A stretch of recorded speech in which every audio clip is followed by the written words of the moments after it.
Cheryl, wake up. What the hell is wrong with you?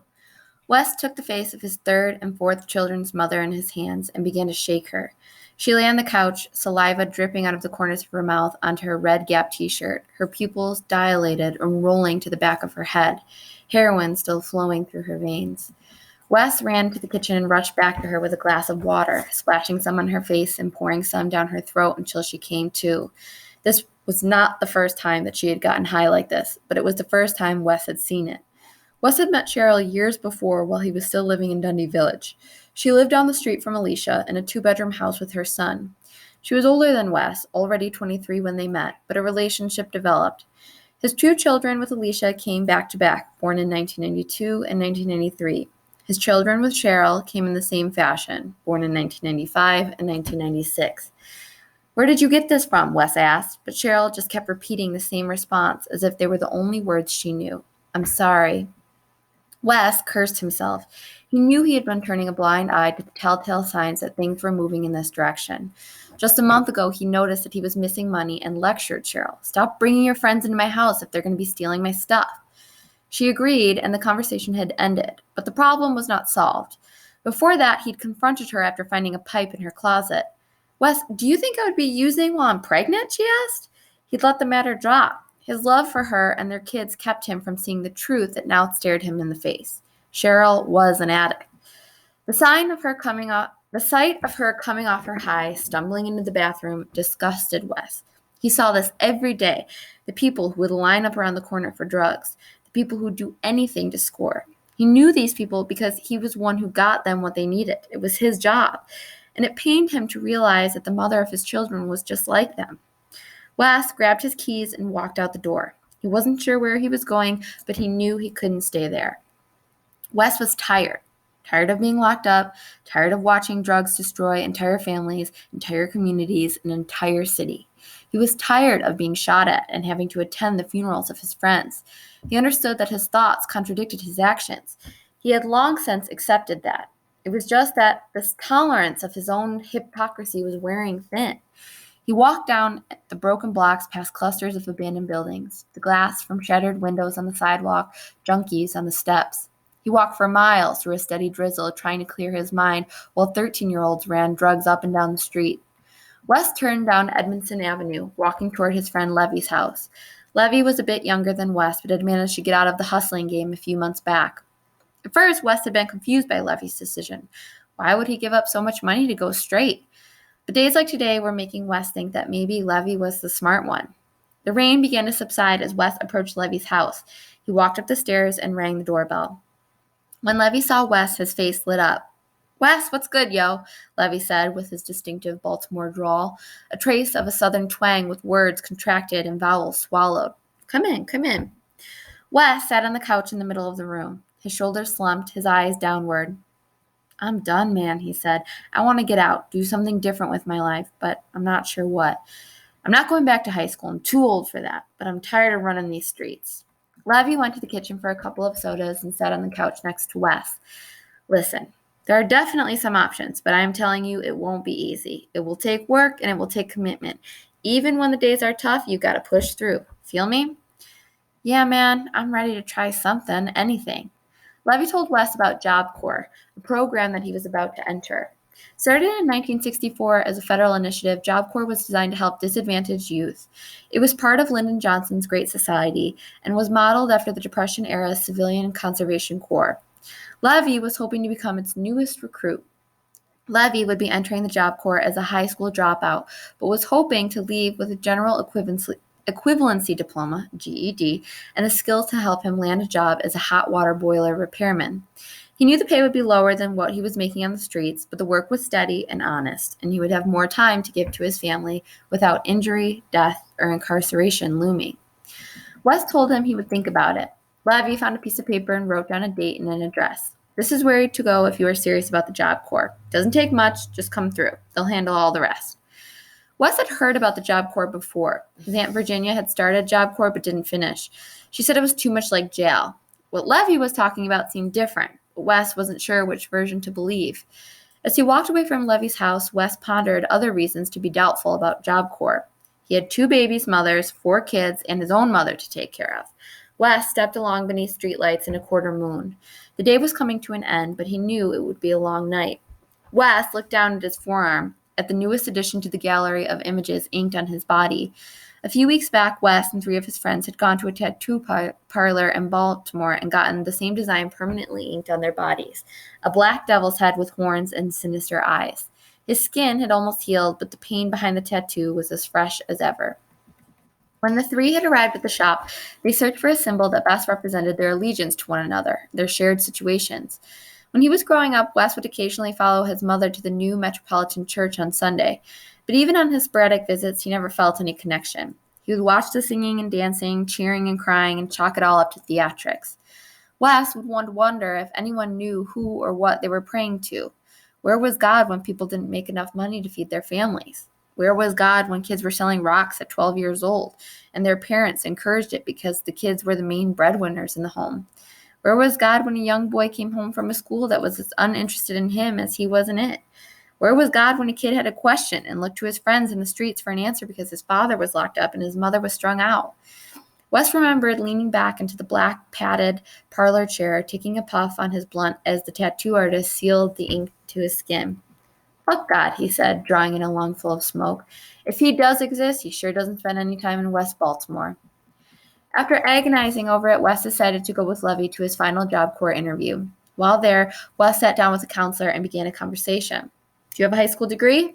"No," Wes replied. "Do you have a record?" "Yes." "Are you interested in and serious about this program?" After receiving the same deployment date as Levy, Wes understood that the only question that he was asked that mattered was the last one. When the time came, he packed his bags and said goodbye to his family. Where he was going, he had to go on his own. 2 weeks after his conversations with Levy, Wes stood in the parking lot on the corner of Saratoga and Green Street, waiting for the bus that would take him to the Woodland Job Corps Center in Laurel. The Sunday evening air seemed unusually still as the baby blue school bus rolled. The bus was packed with a motley group of men and women who represented the spectrum of ages, neighborhoods, backstories, and motivations. But they were united in looking for a new chance. They believed the secret to their second lives hid on the sleepy Howard County, Maryland campus of Job Corps. Most everyone on the bus slept during the 30-minute ride, but Wes sat up staring out the window, wondering about the next few months. He'd been assured during his interview that he would be allowed to return home every weekend if he chose to, and he would be able to make calls during the week. He was assured he would be able to bring music and have time to work on his lyrics. He was told that if he was willing to put in the work, he would leave the program a different person. The bus finally entered the Job Corps campus. The dark night appeared even darker as they pushed down a long asphalt road. A tree canopy seemed to collapse over the bus as they slowed to a creep. Wes noticed goalposts to his right, and assuming that they indicated a football field, he smiled. The bus stopped at the Welcome Center and unloaded. The passengers formed a line, awaiting room assignments. When Wes got to the front of the line, an attractive woman in her mid-30s stood before him with a clipboard and a smile. "Welcome to Laurel. What's your last name?" she said. Wes told her his name, and she gave him his room assignment. He stood there, smiling at the girl until she nodded at him, as if to say, "Okay, you got your room, now move on." Wes got the hint, grabbed his bags, and carried them along the concrete walkways curving through manicured lawns that led to his dorm. As he walked, his eyes took in the campus. He noticed a beach volleyball court complete with sand. A full basketball court with regulation lines and nets for the rim sat next to a beautiful wooden gazebo. This was exactly what Wes imagined a college campus would look like. He had never seen anything like it before. When Wes arrived in his room, he found Levy lying back on the bed, his feet crossed and hands behind his head with fingers interlocked. Smiling, Wes smiled back at him, relieved to see a living piece of home so far away. The spacious room was far from the prison-like images his Aunt Virginia had painted for him. "So far, so good," Wes said as he dropped his bags and lay on his bed, imitating Levy's leisurely pose. In the first phase of Job Corps, students are tested to place them at the right level of GED training. One day after they took the test, the results came back. Levy needed to go through the full month-long pre-GED training. Wes, by contrast, finished near the top of the class. He completed the coursework and received his GED a month later. He was already reading at the level of a sophomore in college. His quick success had Wes thinking differently about his life. He proudly displayed his new diploma at home, excitedly mounting it one weekend in a frame that he'd bought when he received his test scores. The bus would bring him back to Baltimore City every Friday evening, but much of his weekend was spent preparing for the next week in Laurel. Many of the other students were now looking to Wes for help with their GED prep, for assistance with their personal issues, and for friendship. Just as he had on the corners of Baltimore, Wes became a leader. After completing his academic coursework, Wes started on his professional training. He selected carpentry as his vocational specialty. He'd always been handy. Years ago, the siding had begun to fall off of his mother's house. His brother, Tony, held the siding level as Wes' steady hand nailed the replacement into place. The crack of the hammer as it connected with the head of the nail, the way the body of the nail disappeared into the siding, the joy of admiring a finished product, the quiet thrill of a job well done. He enjoyed building but was now motivated to learn true skills. After the mandatory training session on the use of equipment and safety precautions, the teacher told the class that he wanted them to create something on their own.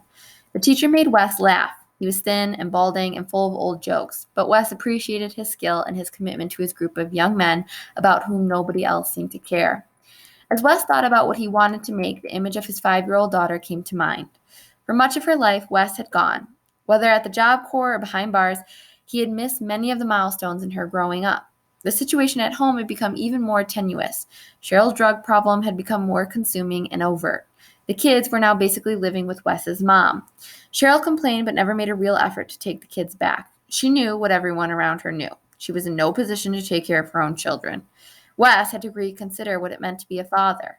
He wanted to protect his young daughter, shelter her. One by one, the students declared what they were going to make. The list of objects blurred together, small pieces of furniture and little decorative items, until it was Wes's turn. He had tuned out the conversation around him to become lost in thoughts about his family. The teacher repeated the question to Wes. All Wes could think about was his daughter. Without a thought about what he was taking on, he announced that he wanted to build her a house. The teacher raised an eyebrow and said, "Interesting. A small house?" Wes looked back at the teacher, but in his mind he was looking at the house he wanted to build. No, a house big enough for her to get in, a house to protect her. The other people in the room looked at one another and giggled, but Wes did not flinch. His teacher smiled. "Great. I look forward to seeing it." He spent the next 7 months building his daughter's house from scratch. He sandpapered every board, hammered every nail, leveled every edge, and when it was finished, the house stood 5 feet high and an arm's length across. It included shutters and doors and windows. It was by far the most complex project in the room, and when it was finished, it sat in the display room along with the projects of his classmates, including wooden plaques and a plain box that someone called a telephone base. To Wes, the house was more important than just a project to complete. It was a daily reminder of why he was there. These past months had been the most important and enjoyable in Wes's life. He learned skills, gained confidence, and finally felt his life go in a different direction. He stayed at the Job Corps Center so that he could provide a better life for his kids. He stayed for his mother, who sat at home watching Tony continue moving in and out of criminal justice system. He stayed at the Job Corps Center for himself. After 7 months, Wes met his graduation from Job Corps with as much trepidation as excitement. No longer would he have to show up at the large parking lot on Sunday evenings waiting for the blue bus. No longer would he have to share a room with Levy, who, after a troubled start, was completing his GED requirements and starting his vocational classes. Wes would now be on his own. Wes's first job was as a landscaper at a home in Baltimore County. It was a temporary gig, and after 5 months, he moved on to rehabbing homes in the city, another temporary job. After that, he worked as a food preparer at a mall in Baltimore.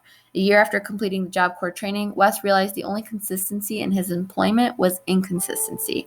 That and the fact that none of these jobs paid over $9 an hour.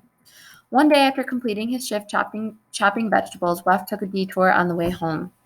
He went by his old West Baltimore neighborhood to pick up a package. He had stayed away from these blocks because he had been so busy since getting back from Laurel. He worked 10 hours a day and came home with barely enough energy to play with his kids and barely enough money to feed and clothe them. But the main reason he avoided these streets was that he felt that they held nothing for him. He had changed. At least he wanted to believe that, and he continued to tell himself that as he walked through the blocks. He raised his head and acknowledged the many faces that he had not seen for over a year. Wes was amazed as he watched how little the game had changed. The corner boy still looking out, the muscle still looking as intimidating as ever. Wes watched as across the street, a young man no older than 16 pulled out a wad of cash held together by a rubber band and began showing it off to a friend. Lines of heads circled the block, looking for the next hit. Some of the players had changed, but the positions were the same. Wes finally got home and went immediately to his kitchen. He was living on his own now in a small apartment. He placed the package he picked up on the table, sat down, and put his head in his hands. The pressure was breaking Wes down. Alicia complained that he was not giving her enough money to provide for the kids that they shared. Cheryl was now constantly calling him about wanting more time with the kids, which meant that she wanted more money to take care of them. His mother needed more money because she was raising both Wes's and Tony's kids. Wes banged his fist against the top of his head as his elbows rested on the kitchen table. While at the Job Corps Center, Wes had felt his problems floating off in the soft country air of Laurel. A year after graduating, he realized that they had not disappeared. They'd simply returned to Baltimore, waiting for him to come back. In his absence, they've compounded. Tears welled in Wes's eyes but never fell, and he'd realized long ago that crying does no good. He quickly rose and went to the sink to fill a pot with water. He ignited the flame on the front burner of his stove. While the water was heating, Wes walked to the front of his apartment and turned on the 92Q, a popular Baltimore radio station. The last few bars of a Jay-Z song filled the room. When the streets is watching, blocks keep clocking, waiting for you to break, make your first mistake. Wes returned to the kitchen. He reached in the refrigerator and pulled out the baking soda. Muscle memory kicked in as he tapped the side of the box, poured out 3 ounces of the baking soda into the black pot. Watching the powder swirl and fall into the bottom, he placed the baking soda back into the refrigerator. Taking a deep breath before picking up the package, he took a bound plastic bag out of the brown paper wrapping. He squeezed the package, testing its density. He reached over the drawer that held his cutlery and pulled out a knife, brought the blade to the corner of the plastic bag. As the baking soda swirled in the rapidly heating pot, Wes held the plastic bag with both hands and poured in 9 ounces of cocaine.